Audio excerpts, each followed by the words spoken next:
Yeah, and I'm never going to hear my music in the same way that other people hear it. So Yeah. sometimes you just got to let go. And I was surprised that was the one that Drum and Bass Arena wanted to premiere, which I wouldn't have expected. I'm still confused about that, but it's a great tune. There you go.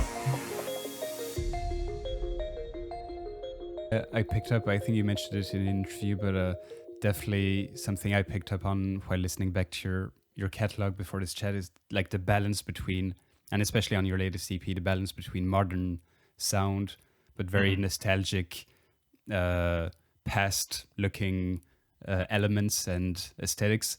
So is that something like you were consciously doing for this EP? It was something you were kind of striving for, to find that balance between the two, or did it come naturally?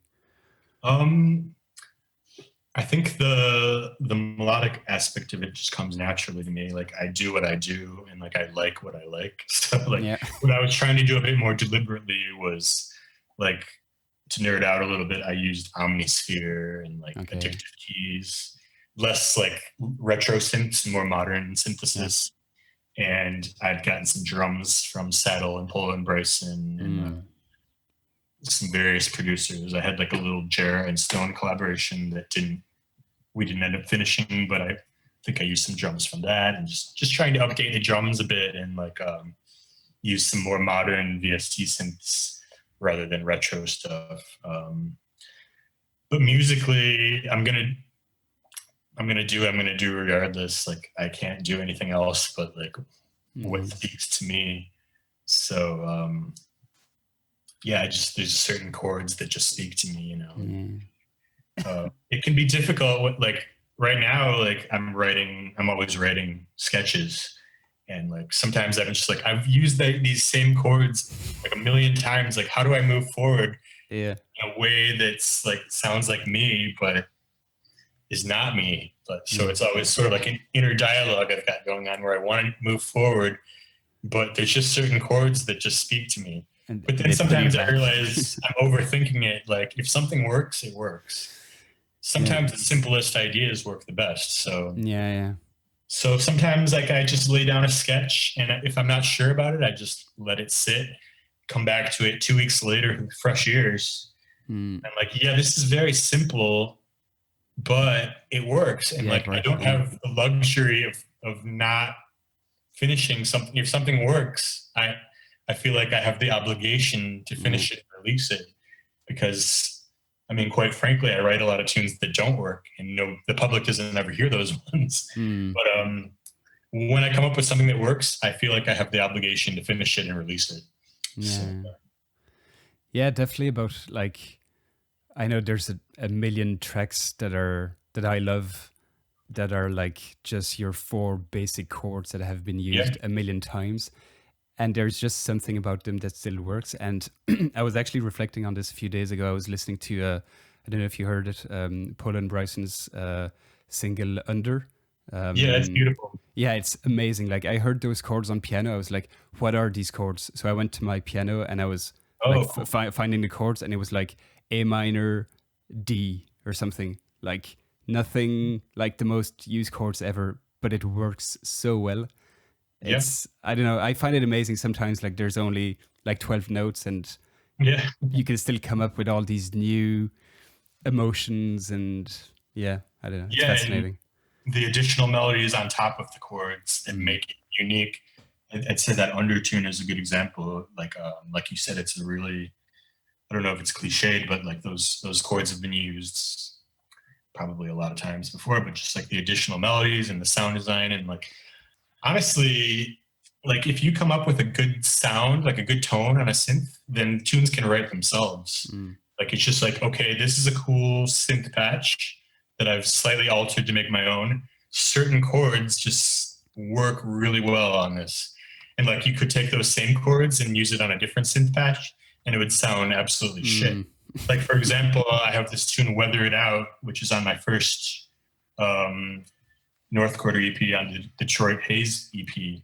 And I was sitting on those chords for years, and it just sounded like shit on every other tone I used. But then I came up with this really unique organ, And all of a sudden this chord progression that I was sitting on for years, it came to life. And I'm like, okay, finally we can roll this out because it sounds not corny with this tone. Yeah. So yeah. Yeah, that's really cool. So you generally start with a patch and then you write chords based on what the sound inspires you and not the other way around.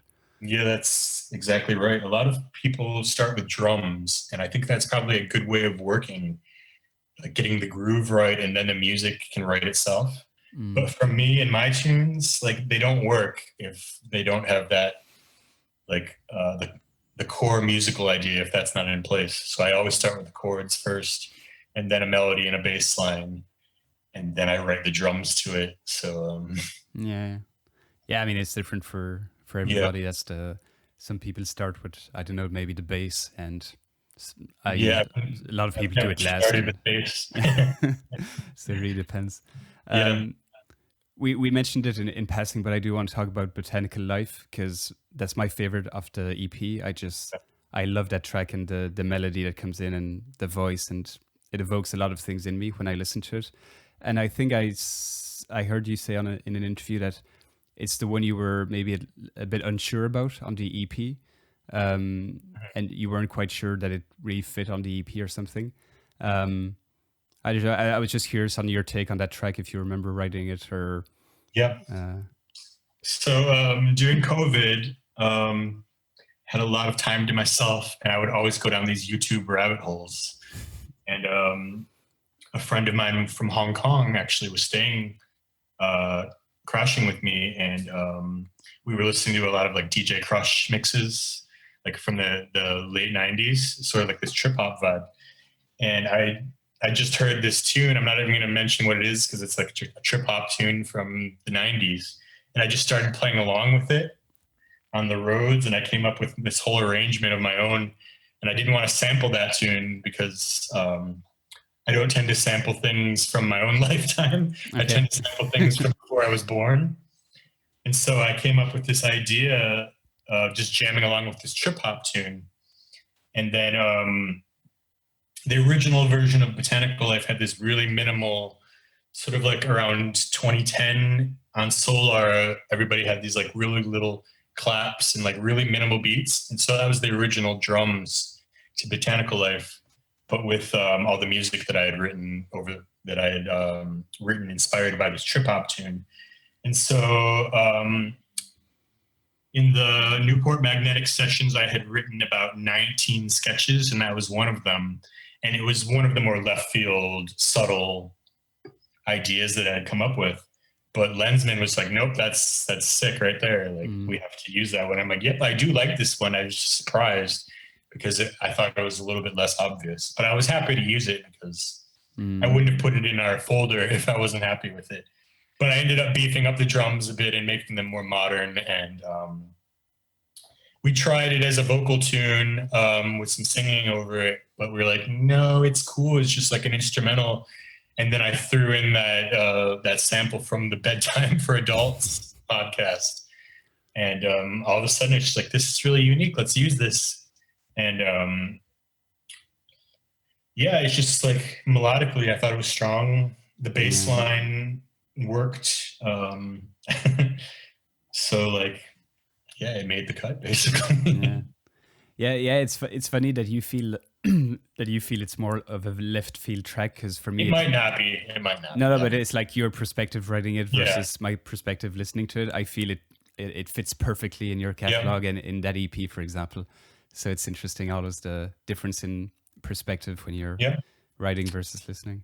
Yeah, and I'm never gonna hear my music in the same way that other people hear it. So sometimes you just gotta let go and like. And I was surprised that was the one that Drum and Bass Arena wanted to premiere, which I wouldn't have expected. I'm still confused about that, but it's a great tune. There you go. But it's as you said, it's melodically, it's like really strong. That and it also has this sort of like, to me, it has sort of a Far East vibe because I was listening to Japanese trip hop mix to write it. I don't know if other people will pick up on that, but and I've never actually been to Asia, so. What the fuck do I know?